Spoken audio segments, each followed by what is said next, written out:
사랑하는 수정동교회 성도 여러분, 안녕하십니까? 김명철 목사입니다. 2월 5일 금요일에 드리는 매일 묵상을 시작하겠습니다.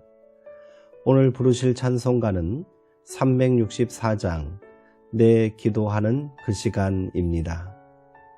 찬송은 영상을 잠시 멈추시고 형편에 따라 개인적으로 부르시기 바랍니다.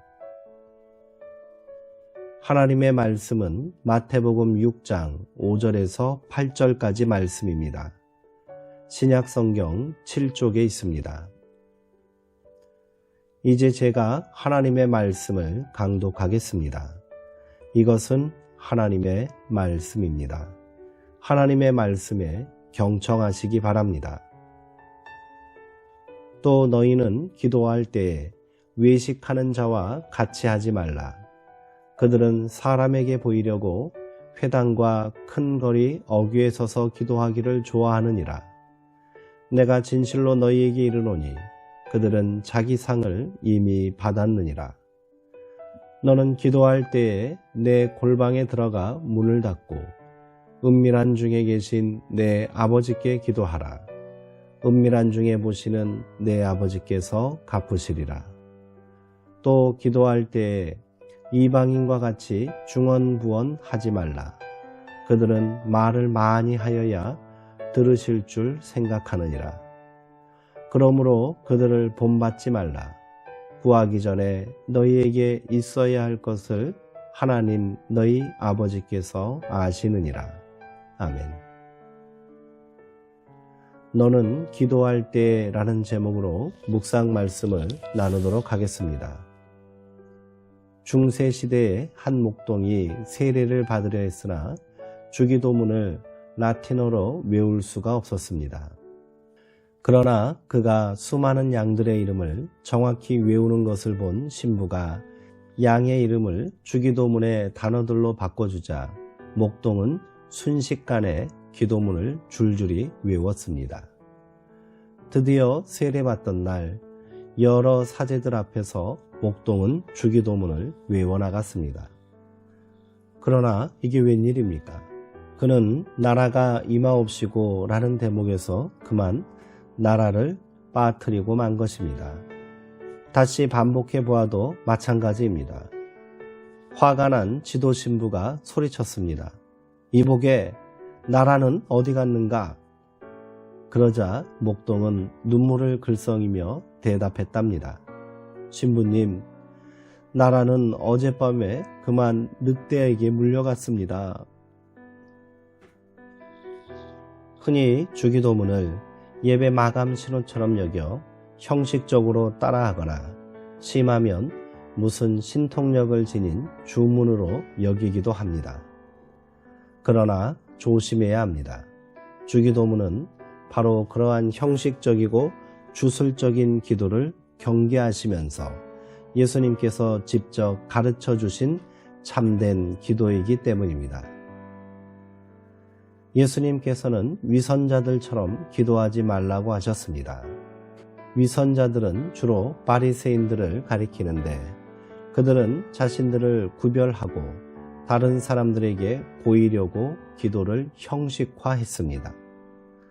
그들이 만들어낸 기도문은 훌륭했고 기도하는 자세는 너무도 경건해 보였습니다.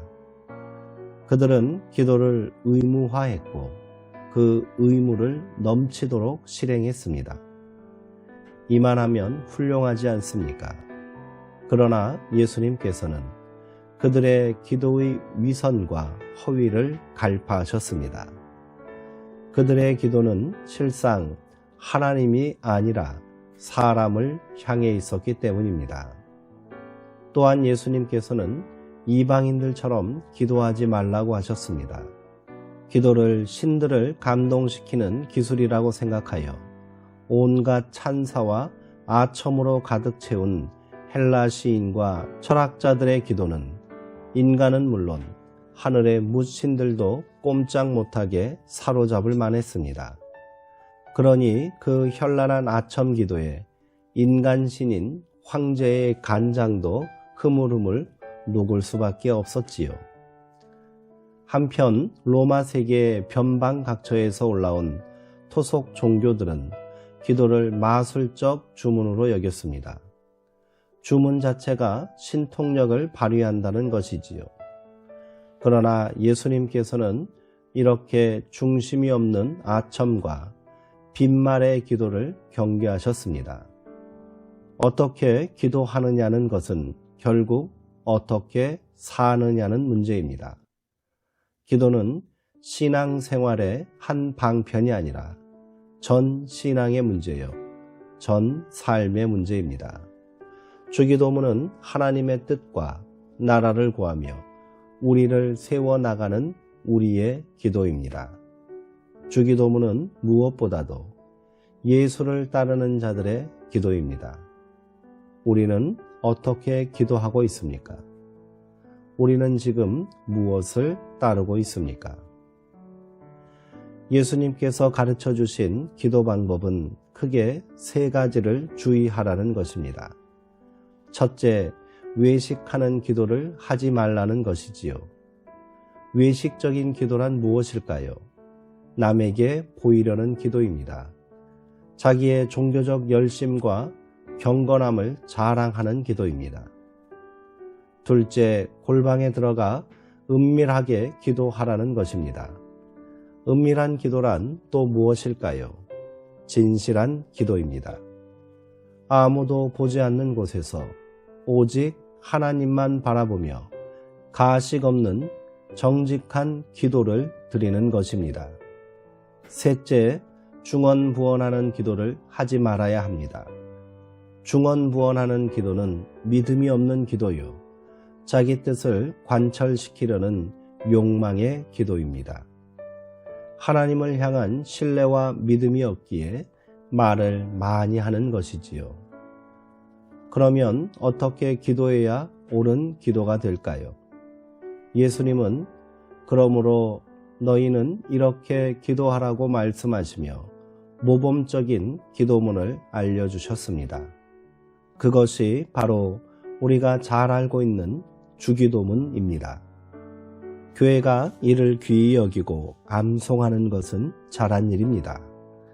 그러나 주기도문을 단순히 공적 기도문으로 이해하고 암송하는 것에 그친다면 그것 또한 형식적이고 의례적인 기도가 될 수 있습니다. 그러니 예수님의 가르침에 다시 귀 기울여야 합니다. 주기도문이나 사적 기도나 모두 마찬가지입니다. 자기를 드러내고 자랑하는 외식적인 기도를 경계하십시오. 아무것도 의식하지 않고 오직 하나님만 바라보는 정직한 기도를 드리십시오. 나의 뜻을 관철시키기 위한 중언부언을 삼가고 때로는 하나님의 뜻을 기다리는 침묵의 기도를 드리십시오. 기도하겠습니다. 진실하신 하나님, 하나님께서는 우리의 기도를 들으시고 응답하시는 분인 줄 믿습니다. 때로는 우리가 어린아이처럼 투정 부리며 기도하고 아버지의 뜻을 몰라 내 욕심에만 골몰하여 부르짖을 때도 처절한 실패와 낙심 가운데 할 말을 잃고 엎드릴 때에도 하나님께서는 우리의 기도를 들으시는 줄 믿습니다. 그리고 성령의 감동으로 우리를 아버지의 뜻 안으로 진실한 믿음으로 한없는 위로와 사랑으로 인도해 주시는 줄 믿습니다. 그러니 다시 기도하게 하옵소서. 아버지 되시는 하나님을 깊이 신뢰하고 대언자 되시는 예수님의 능력을 의지하고 중보자 되시는 성령님의 감동하심에 따라 기도하게 하옵소서. 주여, 우리의 기도를 들어주시는 줄 믿습니다.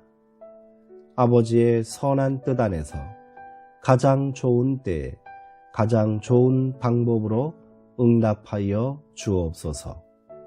예수님의 이름으로 기도하옵나이다. 아멘. 이상으로 오늘 묵상을 마치겠습니다. 사랑하고 사모하는 성도님들, 오늘 하루도 평안하시고요. 주 안에서 강건하시기 바랍니다.